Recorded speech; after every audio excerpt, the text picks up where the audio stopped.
Сәлем қыздар, бүгін біз түрік елінің симит нанын пісіретін боламыз. Ол үшін бізге ашытқы 150 грамм, сүт 200 грамм, жұмыртқа 1 штук, тоз 4 грамм, қант 15 грамм, сұйық май 20 грамм, ұн 450 грамм қажет.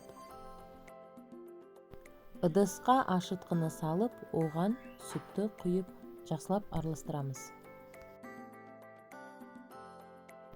Үстіне бір жұмыртқа қосып, тұз бен қант және сұйық майды қойып, бір келкі етіп араластырамыз.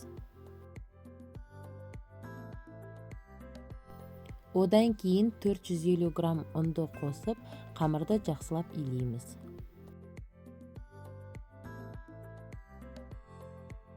Қақпағын жауып 15 минутқа тындырамыз. 15 минут өтті. Қамырды бір қайтарып басу керек.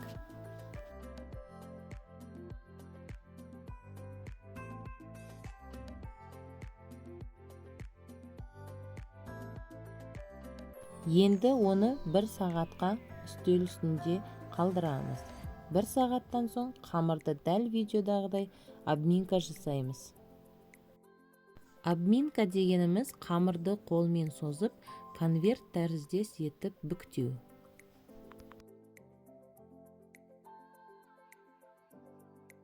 Обминкадан кейін тағы 1 сағат қамырды демалдырамыз. Қамырымыз демалды.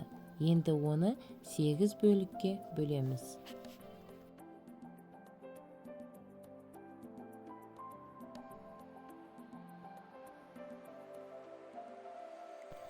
Барлық қамырды қолмен созып шығамыз.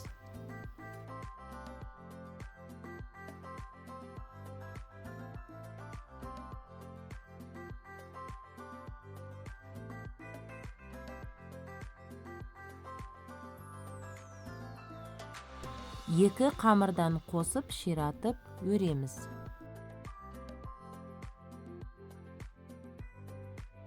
Қамырдың екі ұшын біріктіріп, сақина тәріздес пішін жасап қоямыз.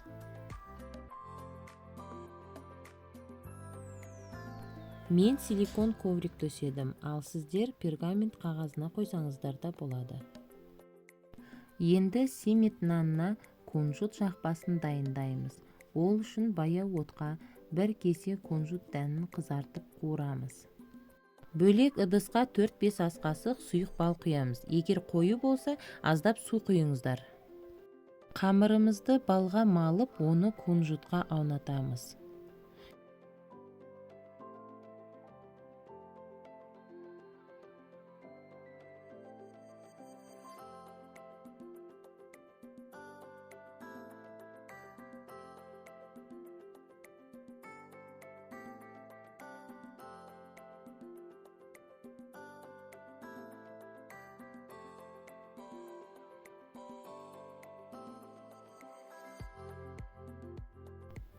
Барлығы 8 бөлік қамырдан 4 нан шығады. Нанды алдын ала 180 градуста қыздырылған пеште 40 минут пісірдім. Сіздер өз пештеріңіздің температурасын ыңғайлаңыздар. Кисточкамда қалған балды нанның бетіне жылтырап тұру үшін жағып шықтым.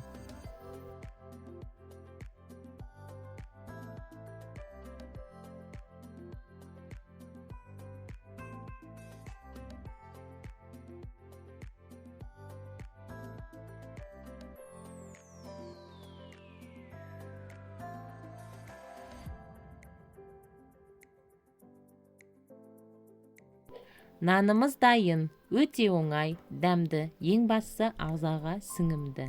Каналыма тіркеліп, нанды менімен бірге пісіріңіздер. Астарыңыз дәмді болсын.